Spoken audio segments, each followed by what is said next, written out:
de conjunto de ideas, de investigaciones distintas, dispersas, que ahora están empezando a tomar cuerpo.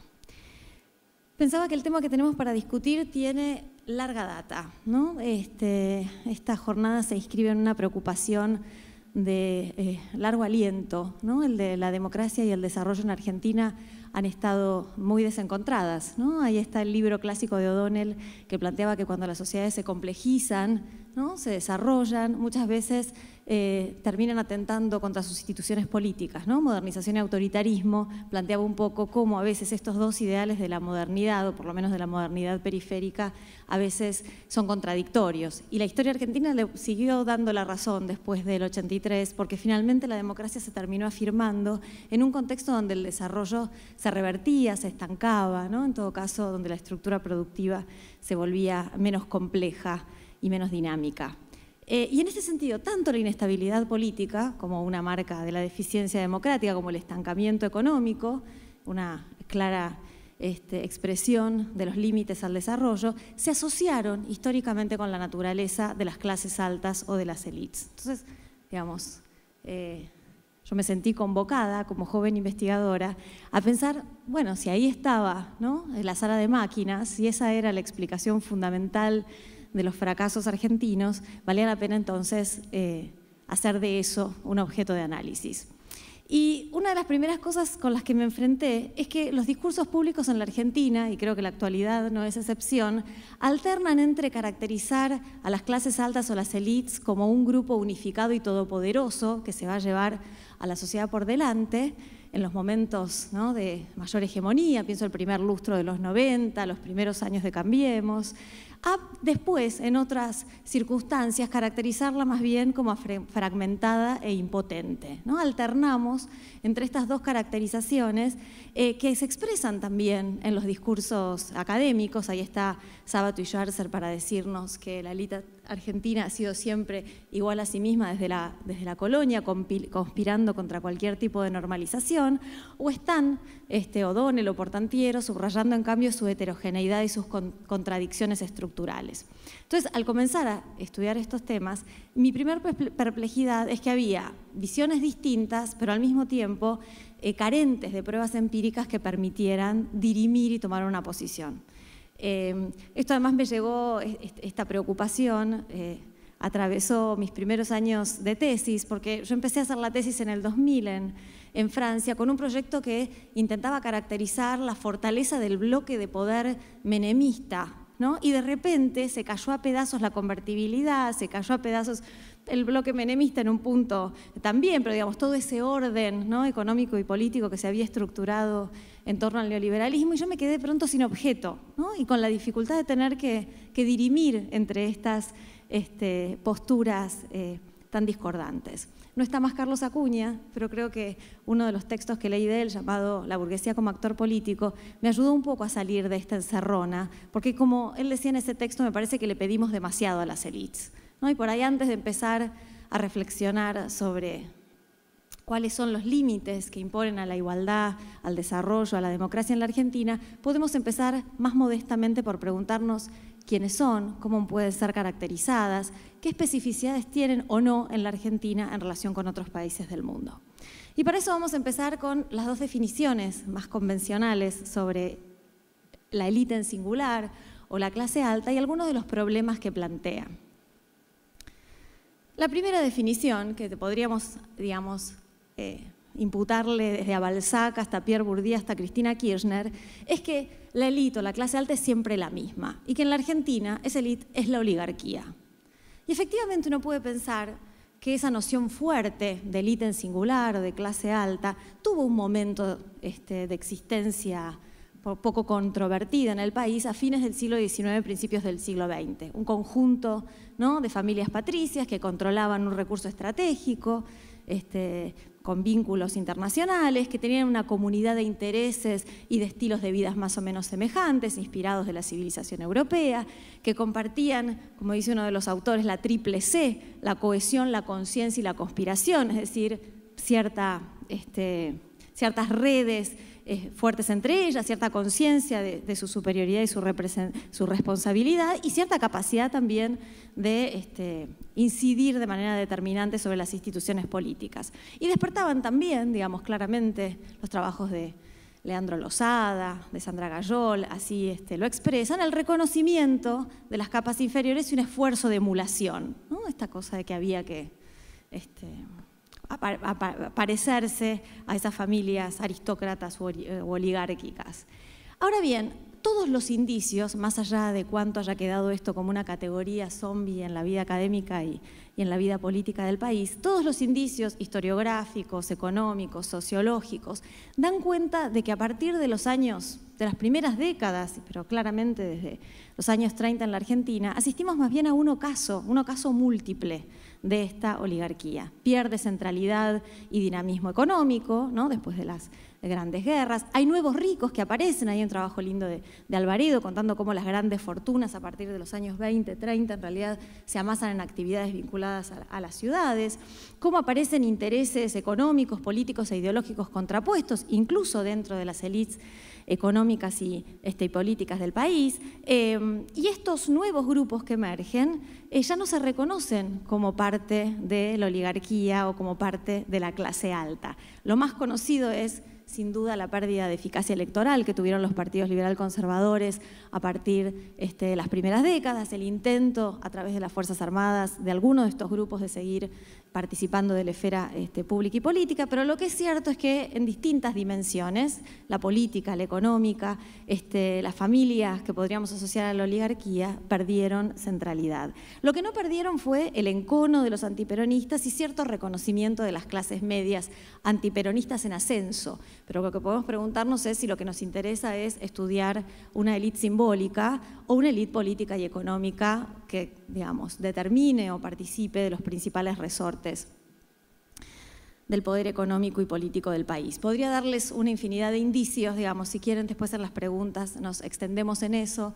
Uno de ellos fue la contraposición entre un listado de apellidos tradicionales que elaboramos a partir de estas fuentes historiográficas con la base de élites económicas y políticas que elaboramos junto a Paula Canelo y Ana Castellani en el IDAE SUNSAM, y la participación de los apellidos patricios es inferior a la de las mujeres, a la de los veterinarios, digamos, a grupos realmente muy minoritarios, digamos, dentro de las élites económicas y políticas del periodo reciente. Pero la cuestión es que esta noción fuerte de élite en singular o de clase alta en singular reviste cierto anacronismo, porque tiene un conjunto de supuestos que Bourdieu reproduce en sus análisis, que al menos a la luz de lo ocurrido desde la década de los 70 merecen ser problematizados. El primero es una unidad discreta y clara donde confluyen economía, política y sociedad, que sería el Estado-Nación, ¿no? Nosotros sabemos que después de los años 70, ¿no?, la globalización erosionó las fronteras económicas y la descentralización de funciones estatales también territorializó mucho la política. También asume Bourdieu, digamos, y esos enfoques, cierta equivalencia o cierta superposición entre quienes son los dueños de las grandes empresas, los principales empleadores, los patrones y los ricos. Y veremos que no es tan así. En todo caso, cada una de estas funciones, emplear mucha mano de obra, obtener mucho excedente, amasar grandes fortunas, no necesariamente recortan a los mismos grupos. También presuponía, digamos, por eso la preocupación de Bourdieu y el título de uno de sus libros, La reproducción, era que estos estratos superiores eran estables, tenían ciertos niveles de cohesión y, como decíamos, eran visibles y distinguidos. Hoy la noción de propiedad, de empresa, de excedente, problematiza en gran medida las unidades sobre las que se basaban estas caracterizaciones. Y yo diría, de hecho estoy pensando y les pido que me ayuden a pensar algún otro nombre para el libro, pero lo que hay más que distinción en las clases altas argentinas es un esfuerzo de indiferenciación y de invisibilidad, ¿no? Porque visibilizarse de algún modo responsabiliza.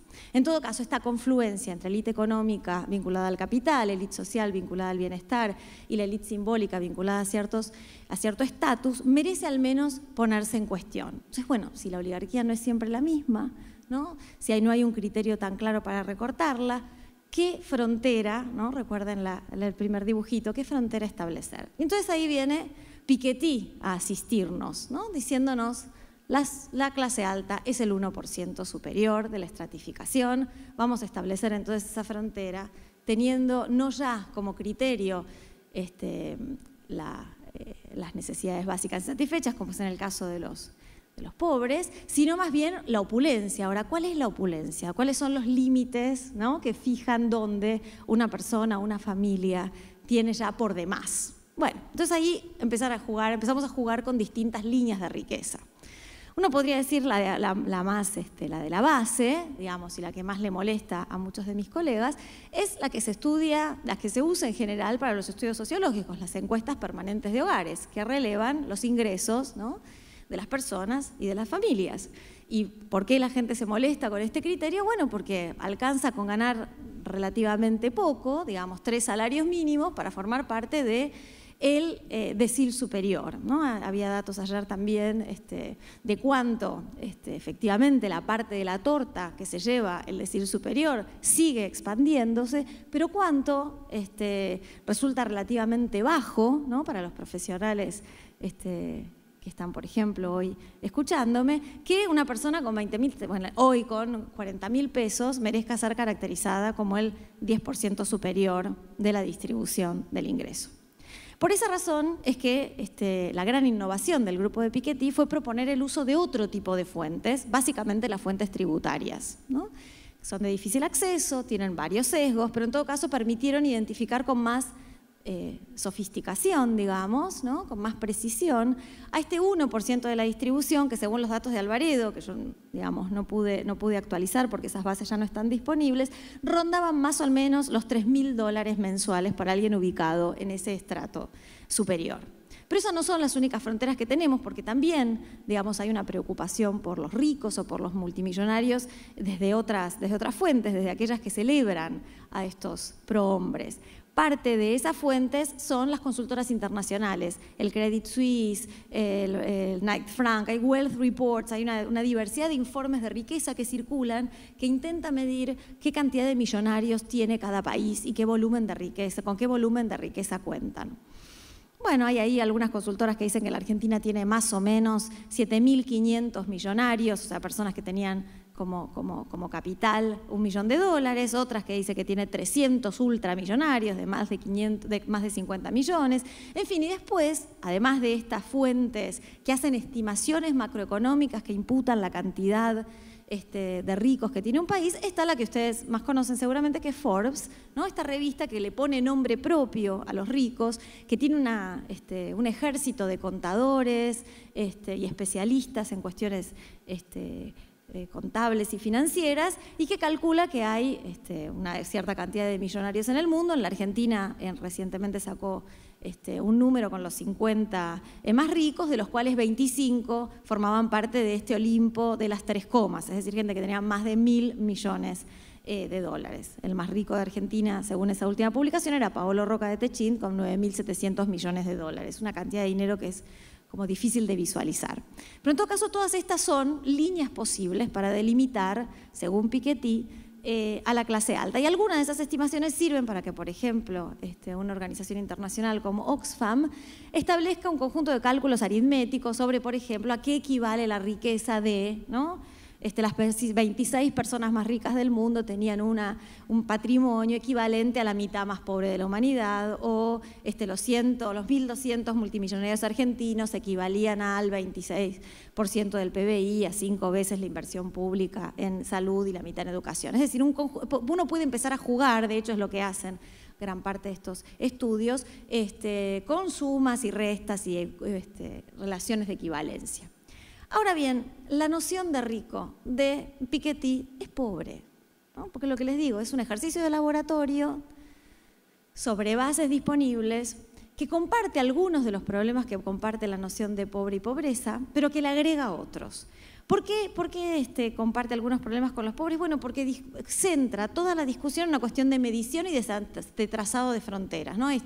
Mis amigos del 10% dicen, no, nosotros no somos ricos, ¿no?, son aquellos. Y aquellos dicen, no, pero un palo verde de patrimonio es lo que puede amasar a una persona más o menos próspera en el resto de su vida, ¿no? Y Galperín puede decir, o sea, yo no soy rico, revolucioné, soy el unicornio, ¿no?, informático que revolucionó las formas de comprar en la Argentina. Quiero decir, el trazado de las fronteras, del mismo modo que con los pobres, es problemático.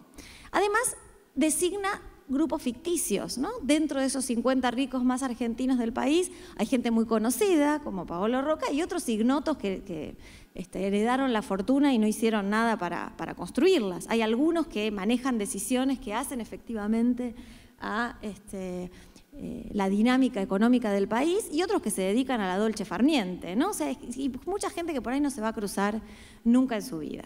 Pero además de eso, además de esos problemas que también se ven cuando uno recorta en el laboratorio a un conjunto de pobres, cuando recortamos en estos laboratorios estadísticamente las fronteras para definir a los ricos, nos enfrentamos con nuevos problemas. Uno es que son distintas bases. Son distintas bases. Los ricos argentinos no tienen toda su riqueza en Argentina. Y no toda la riqueza que está en la Argentina es de argentinos. Entonces ahí hay una discrepancia que reside en gran medida en cuál es la unidad de referencia, que ya para arriba, si bien uno puede hablar con claridad de la territorialización de los sectores populares, tiene que hablar también de la fluidez y la globalización de los sectores más altos. De hecho, los cálculos de Oxfam no son del todo correctos, porque, como decíamos, si el Estado argentino quisiera confiscar a esos 1.200 multimillonarios, tal vez no podría, porque parte de esa riqueza no estaría residiendo en nuestro territorio y porque además comparar PBI con patrimonio no es exactamente correcto. Y eso nos introduce en el otro gran problema al que dio lugar el trabajo de Piketty, en muy hora buena, que es ¿qué es el capital? Bien. Frente a todo este problema de demarcación, que me tuvo preocupada bastante tiempo, me di cuenta de que no había ningún criterio de demarcación del todo satisfactorio. Y que además no lo podía resolver como había resuelto otras investigaciones, preguntándole a los actores, diciéndole, bueno, ¿no? Las poblaciones originarias son las que se definen como tales, ¿no? Las mujeres son las que se definen como tales, no importa con qué genitalidad hayan nacido. ¿Por qué? Porque los ricos argentinos no se definen como ricos, ¿no? De hecho, observamos una gran porosidad y eso hace que la gente sienta que se merece el lugar, y tal vez se merece el lugar que encontró, pero en todo caso que no se reconozca como parte de ese grupo social al cual, según otros criterios, uno como analista tendría que atribuirle. Entonces, bueno, una solución posible, que es la que predominó en los estudios sobre la pobreza, es decir, wow, las clases altas argentinas son heterogéneas, hay distintos criterios, ¿no? Hay distintas fracciones, y con eso nos contentábamos. Pero me pareció que por ahí, para seguir avanzando, lo más interesante era volver sobre, más que los criterios de demarcación, ver cuáles eran las desigualdades sustantivas, cuáles eran los capitales que, al distribuirse de manera diferencial, planteaban condiciones o situaciones de poder o de privilegio particulares, para entonces pensar, bueno, no solo en una descripción, sino también en un diagnóstico que permitiera revertir esas formas ahora de desigualdad plurales que podemos identificar. Y ahí está este dibujito espantoso que me salió recién, también les pido que me ayuden a pensar cómo graficarlo, ¿no? Que hay algo de la pirámide de la sociedad nacional que no recorta del todo, tal vez sí recorta más a los solventes, que son los que comparten ciertas condiciones de bienestar más o menos privilegiadas, digamos, los acaudalados están parte adentro, parte de afuera, y los poderosos también. Hay algo de pensar el poder que supone también que podamos poner en tensión un poco estas fronteras. Por eso el resto de mi presentación va a estar centrado en esta identificación de estos tres grupos y qué elementos podemos tener para caracterizarlos desde una perspectiva no ya descriptiva o preocupada por los grupos y su autopropulsión, sino por las relaciones que establecen con otros grupos de la sociedad. Por eso la primera propuesta es que arranquemos con los acaudalados y que nos preguntemos entonces por las formas de riqueza. Una de las cosas que estoy mirando ahora muy claramente es, bueno, que el capital con mayúscula, merece estudiarse desde una perspectiva histórica y empírica, atenta a sus complejidades, ¿no? Cuando hablamos de trabajadores hablamos de salario, hablamos de ingresos, pero cuando hablamos de acaudalados o de capitalistas o capitalizados, hay un montón de términos que no necesariamente son equivalentes: plusvalía, excedente, patrimonio, propiedad, ganancia, ¿no? Portafolios financieros. Digamos, cada uno de esos términos supone en algunos casos teorías del valor diferentes, formas de identificar cómo se acumula y cómo se incrementa la riqueza, ¿no? Y cada noción, ahí uno puede decir el capital es fluido, circula, es cierto, pero cada una de las definiciones o de los recortes sobre el capital define relaciones sociales y de valorización diferentes. Por eso la pregunta sobre quiénes son los acaudalados de la Argentina, casi que nos lleva a una pregunta que le preocupa a Esteban Serrani, que es ¿cuál es la variedad de capitalismo en la que estamos insertos? ¿No? ¿El capital de qué capitalismo? ¿No? Y hay tantos capitalismos, ¿no? como Estados-nación en su momento, algunas características se han ido estandarizando, generalizando, pero en todo caso valía la pena volver sobre algunas de las particularidades que tiene nuestro país. Y la primera es, lo que decíamos, un claro desajuste de escalas, ¿no? No toda la riqueza que está en el país es de argentinos, no todos los argentinos tienen la riqueza en el país, entonces hay algo de la cuadratura de la sociedad nacional que hay que poner en cuestión. Segundo desajuste, bastante molesto, es que no necesariamente quienes producen mayores riquezas son las que producen mayores puestos de trabajo, ¿no? Cuando uno mira la productividad de distintos sectores, y además que no necesariamente los trabajadores más explotados son los que tienen peores condiciones de trabajo y de salario, ¿no? Hay un montón de superposiciones o supuestos que solemos encadenar que es necesario problematizar, ¿no? Hoy ser empleador en Argentina es en general ser sinónimo de pequeña o mediana empresa, ¿no? La mayor parte de los trabajadores argentinos trabajan en unidades medianas o pequeñas, ¿no? Y quienes producen márgenes de riqueza más altos y que tienen mayor posibilidad de competir en el mundo generan muy pocos puestos de trabajo. En general les pagan bien, pero los trabajadores sin duda que generan una plusvalía muy superior a aquella por la cual se los recompensa. Existe efectivamente una alta concentración en casi todos los sectores, pero eso no necesariamente conlleva estabilidad. Una de las cosas que analizamos con Ana Castellani en un artículo que se va a publicar ahora en la revista española de sociología, es que la Argentina presenta niveles de inestabilidad impresionantes, tanto entre sus empresarios como entre sus empresas. Apenas 2 personas sobreviven, dentro de las 50 superiores, entre 1976 y 2015. ¿Sí? Y apenas 10 empresas, ni un 25% de las empresas logran permanecer en una posición, digamos, de predominio a lo largo de todo el periodo, ¿no? Entonces, concentración no supone necesariamente inmunidad o la posibilidad de reproducirse. ¿Cuáles son las particularidades de estos principales actores económicos? Ahí después Martín John me corregirá y me ayudará todo lo posible. Bueno, es que son muy inestables y que hay muchos nuevos ricos, que hay además multinacionales e inversiones extranjeras, muchos de ellos donde la propiedad es muy problemática, son propiedades abiertas, ¿no? Muchos detentadas por fondos de inversión, digamos, ¿quién es el dueño de? En algunos casos es más fácil, de L'Oréal es la familia Bettencourt en Francia, pero en otros casos es realmente muy difícil, ¿no? Discernir quiénes son los accionistas mayoritarios y quienes deciden.